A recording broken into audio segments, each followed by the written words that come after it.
पश्चिम बंगाल विधानसभा चुनाव को लेकर सियासी पारा चढ़ चुका है। यह मुख्य मुकाबला सत्ताधारी पार्टी टीएमसी और बीजेपी के बीच होता हुआ दिख रहा है। आज हम बात करेंगे 57 सीटों को लेकर, जहां पर हार और जीत का अंतर 8000 वोट से भी कम का था।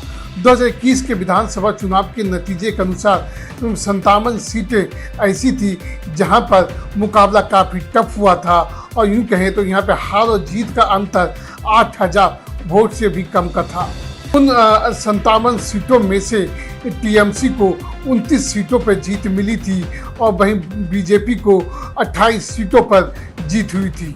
उन 57 सीटों में से 19 सीटें ऐसी थी जहां पर बीजेपी और टीएमसी के बीच बहुत ही टफ मुकाबला देखने को मिला। वहां पर हार और जीत का अंतर 3000 वोट से भी कम का था। उनमें से 12 सीटों पर बीजेपी ने जीत दर्ज की थी, वहीं 7 सीटों पर टीएमसी को जीत नसीब हुई थी। आपको बता दें कि बंगाल में कुल 294 विधानसभा सीटें हैं।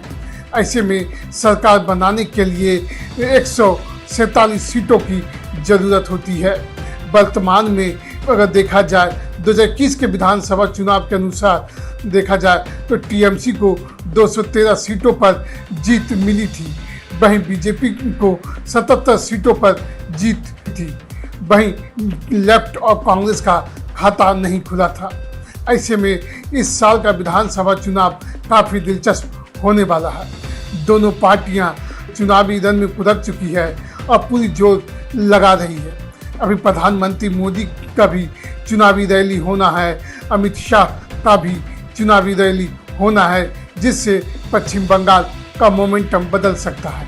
वहीं टीएमसी की मुखिया और बंगाल की मुख्यमंत्री ममता बनर्जी लगातार जनता के बीच पहुंच रही है और अपनी जीत की हामी भरती हुई दिख रही है। ऐसे में जब नतीजे आएंगे तो इन 57 सीटों पर भी ज़्यादा ध्यान रहेगा। इस बार इन 57 सीटों पर क्या गुल खिलते हैं, क्या इस बार फिर से टीएमसी को ज़्यादा जीत मिलती है या बीजेपी कुछ बड़ा खेल करने में कामयाब हो जाती है।